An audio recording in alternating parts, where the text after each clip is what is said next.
Okay, things that you'll need to recognize because they'll swim up on you, and you'll, if you don't know that you're supposed to ignore them, you might spend some time wondering what they are.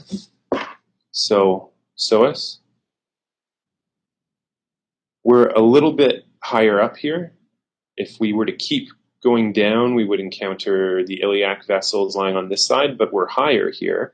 Remember, the psoas is a hip flexor muscle. It's going to pull on your femur, so you can go up 90 degrees with your femur. And it has to attach somewhere to do that pull. A bunch of where it attaches is paraspinally. So as you go further superior in the patient, it's going to run more medial and attach to the spine. So here it is running next to the spine with the overlying aorta, and as that aorta and IVC come down, they're going to split into the iliac vessels and start to run over here. And you can see with good compression, you can bring the patient's spine in typical kid right up to the skin. You can bring the psoas muscle right up to the skin, and we're displacing all the intestinal contents either to the patient's flank or medially when we do that. Now here's the trick. We always teach this like McBurney's point, and you want to go down to the psoas and start low and start rolling up over the iliac vessels so that you can find the appendix, which is going to run here. And this is perhaps more representative of where people's appendices actually lie. There's some debate about, like, is it really 32-64? Is it 50-50? But way more of them are retrocecal than we appreciate. And retrocecal does not always mean you can't access it. It just means it's not going to be found running over the psoas and down to the iliac vessels. It's going to come off the cecum and have a little pigtail around and make a little course underneath the cecum, and you may have to struggle a bit to find those. You may not be able to find those. So Adam Sivitz, who is probably the most experienced of the PEM POCUS guys for appendicitis, he says, well, because so many of them are retrocecal, and probably more than 50% of them are retrocecal, why don't we start our scans in a way that's going to capture those ones? Why spend all this time down in the lower part of the right lower quadrant, like you'll often see me do, working your way up? And some of the reason I do it that way is that I was wrapping up my fellowship when Adam published these papers, and so I have my ingrained habits. But if I were to encourage people to do the most evidence-based thing, it would probably be to do a scanning order like this. So to start with your probe in a transverse orientation, slide over from the umbilicus until you get to the flank.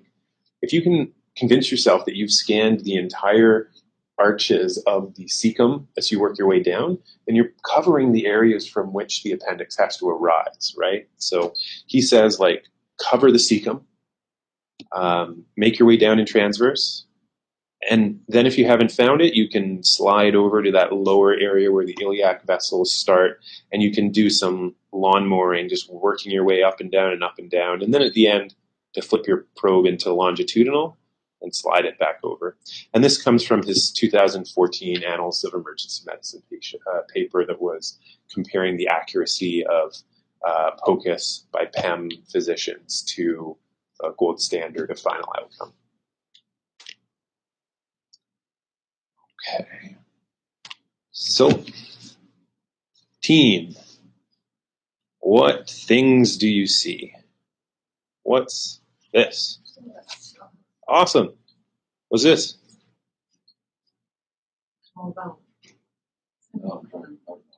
Yeah. You might get small bowel. You might be able to see small bowel, especially if you take compression off, that jumps over the psoas. But by the time you're on this side of the psoas, it's almost all large bowel. Not always, but when you're this low, most of the time. And you can get below the cecum, right? You can have this kind of view, and that may be what's happening here, where it's there's some points where I don't really see any air signal, and it looks maybe like there's some bad and non-specific stuff going on. So you can keep coming down over the cecum until it ends and still have this little ditch of kind of nothing, but maybe gristle in there where free fluid will occasionally accumulate. What's the thing coming in and out of view here? Maybe bladder. Spine. Could it be spine? Maybe Okay. spine. And up here? See the vessels, and you see the appendix. Yeah. So again, a very tough thing to distinguish a terminal ileum that I'm compressing really well, and so it's getting really small, from an appendix. The way to do it is to find the blind end, right? And finding the blind end can be really tough. You're talking about that maze, right? Snaky valve, and I'm cutting through this snake with a 1 millimeter long line whenever I do. So did I just get to a point where the snake made a 90-degree turn and I rolled off of it and I think that's the end of the snake? Did I miss the turn? Really convincing yourself that you've got the blind end can be tough. But that's what we're going to try to do. We're going to try to keep tracing this guy no matter where it goes, and see if we can find the blind end. When you start to see it making this kind of jump here, you wonder, is it going to head so medial and I'm just going to keep following it that an appendix can't make it all the way over to the patient's left side? So I think it's not appendicitis or not an appendix, or is this the appendix? Is a tricky game to play.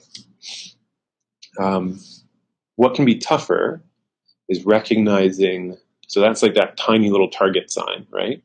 Recognizing an appendix when you're capturing it in a long axis view can be trickier. So this is the, okay. And you know how I just was saying, you don't see small valve that often on the lateral side of the psoas? Well, here you do.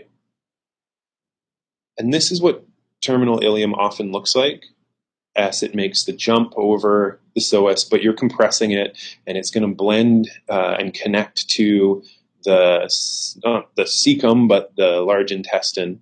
I guess the cecum, the ileocecal valve, a little bit higher up than this. Here's the kind of shadowing content within the cecum.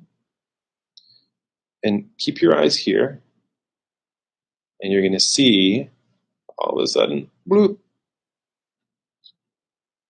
So now watch and just look for the two-line structure of the appendix that's perfectly lying over top of the psoas there. You roll over it and we roll off it. It's the kind of thing where I would look at it and say, well, is it terminal ileum or is it appendix? Except I've got terminal ileum in the same shot. And I can see this thing come and make contact with the cecum. So I'm pretty convinced that's the appendix. Much easier to be confident about what you're seeing when it's abnormal and you can find it. So here's a blind-ended tubular structure. Psoas is over here, surrounded by inflamed fat. And some of the things people will talk about is like loss of some of the definition of the different mucosal and submucosal layers of the wall, and you can probably argue that some of that is happening in these shots also. So my little mnemonic that most people probably don't need, how big for the appendix again is too big. So you could use appendix. Append 6 millimeters is what has generally been used as a cutoff, with a big movement towards people saying 6 millimeters is probably too small and we should start to move towards 7. Other people saying, well, 6 is okay if you have prominent inflammatory features otherwise. And so that was an image of it, an appendicitis in longitudinal orientation. Here it is in short axis. What's this? And these? And this stuff? Yeah, hot fat. For those listening, we often use that term hot fat in our institution just because it's fun, instead of saying bright or inflamed or thickened mesenteric fat. Now, there's like hotter fat in a band here. Very nice. Very nice. Good job, group.